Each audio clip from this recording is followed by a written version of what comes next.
आज मैं जिस मूवी को एक्सप्लेन करने वाला हूँ उसका नाम है कैशबैक। इस फिल्म में एक लड़का टाइम को स्टॉप करके लड़कियों के कपड़े उतारता है। फिल्म की शुरुआत में हमें एक आर्ट क्लास दिखाई जाती है जहाँ पर कुछ स्टूडेंट्स एक नेकेड आदमी का पोर्ट्रेट बना रहे होते हैं और फिल्म का मेन कैरेक्टर बेन भी यहीं पर होता है। बेन की गर्लफ्रेंड सूजी ने उससे कुछ दिनों पहले ही ब्रेकअप किया था। इस ब्रेकअप की वजह से बेन बहुत ज्यादा दुखी था और वो किसी चीज पर कॉन्सेंट्रेट नहीं कर पाता, जिसकी वजह से वो कुछ दिनों से ठीक से सो भी नहीं पा रहा था। एक दिन सुपरमार्केट में उसकी नजर एक पोस्टर पर पड़ती है जिसमें लिखा होता है कि वो लोग वहां पर काम करने के लिए कुछ वर्कर्स को ढूंढ रहे हैं और उसी दिन से बेन उस सुपरमार्केट में काम करना शुरू कर देता है। बेन के अलावा वहां पर 3 और लोग भी काम करते हैं। उनमें से एक लड़की होती है जिसका नाम होता है शेरिन और बाकी दोनों लड़कों के नाम होते हैं मैट और बैरी। ये दोनों लड़के कुछ ज्यादा ही ठरकी होते हैं और लड़कियों के शॉपिंग बैग्स में हमेशा एडल्ट टॉयज रख देते हैं ताकि वो उनका मजाक उड़ा सके। जब बेन ने शेरिन को पहली बार देखा था तभी से उसे शेरिन से प्यार हो गया था।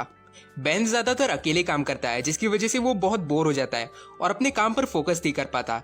इसी वजह से वो इमेजिन करने लगता है कि वो टाइम को स्टॉप कर सकता है। ऐसे सोचते सोचते उसके सामने की हर एक चीज फ्रीज हो जाती है और वो फिर कुछ भी कर सकता है। घूमते घूमते वो लड़कियों से अट्रैक्शन फील करने लगता है और फिर वहां पर मौजूद सभी लड़कियों के कपड़े उतारकर उनकी स्केचिंग करता है।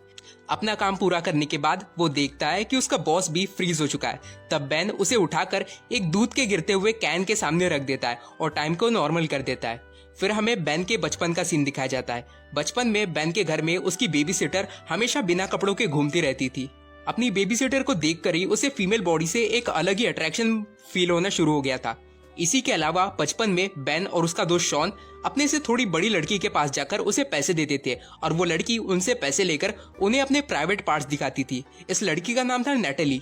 इसके बाद बेन अपने बॉस और बाकी कोवर्कर के साथ फुटबॉल खेलने जाता है। तभी वो फुटबॉल बेन के बॉस से टकराने वाला होता है, पर बेन टाइम को स्टॉप करके कुछ ड्रिंक करने चला जाता है। तभी बेन देखता है कि वहां पर एक दूसरा आदमी भी होता है जो टाइम को स्टॉप होने के बाद भी चल पा रहा होता है और बेन उसका चेहरा नहीं देख पाता क्योंकि वो भाग जाता है।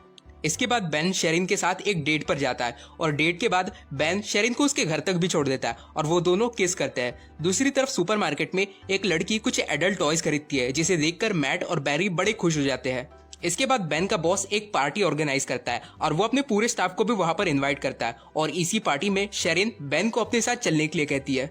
इसके बाद बैरी और मैट बेन को कॉल करके उससे मजाक में कहते हैं कि वो लोग एक फोटो गैलरी से बात कर रहे हैं और वो लोग उसकी ड्राइंग्स का एग्जीबिशन लगवाना चाहते हैं। बेन उनकी बातों पर यकीन कर लेता है और खुश होकर इस बारे में शेरिन को बता देता है।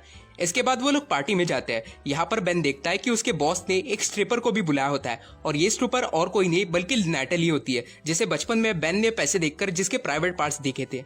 इसके अलावा वहां पर बेन की एक्स गर्लफ्रेंड सूजी भी मौजूद होती है। सूजी बेन से पिछली बातों के लिए माफी मांगती है और उसे अचानक से किस कर देती है। बेन को समझ में नहीं आता कि क्या हो रहा है, इसलिए वो सूजी को अपने से दूर हटाता है। शेरिन ये सब देखकर गुस्सा होकर वहां से चली जाती है। तब बेन टाइम को स्टॉप कर देता है पर उसे कुछ समझ में नहीं आता कि वो क्या करे, इसलिए वो टाइम को फिर से नॉर्मल कर देता है और वहां से चला जाता है। इसके बाद बेन शेरिन के घर में जाता है और उससे माफी मांगता है, पर शेरिन उस पर बहुत गुस्सा होती है। अगले दिन वो देखता है कि शेरिन भी काम पर नहीं आई क्योंकि शेरिन ने अपनी जॉब छोड़ दी है। बेन इस सब से बहुत ज्यादा परेशान हो जाता है और वो उस आर्ट गैलरी में जाता है जिसका नाम मैट और बैरी ने लिया था। वहां पर जाकर उसे पता चलता है कि उन लोगों ने उसे कभी कॉल नहीं किया था, पर फिर भी उन लोगों को बेन के आर्टवर्क्स बहुत ज्यादा पसंद आ जाते हैं, इसलिए वो लोग उसके ड्राइंग्स का एग्जीबिशन रखने के लिए तैयार हो जाते हैं। इसके बाद बेन शेरिन को इस एग्जीबिशन का इनविटेशन देता है। जब शेरिन वहां पर पहुंचती है तब वो बेन के आर्टवर्क को देखकर बहुत चौंक जाती है क्योंकि बेन ने सबसे ज्यादा शेरिन की ही ड्राइंग्स बनाई होती है। शेरिन बहुत ज्यादा खुश होकर बेन को कॉन्ग्रेचुलेट करती है और साथ ही में उसे किस भी करती है।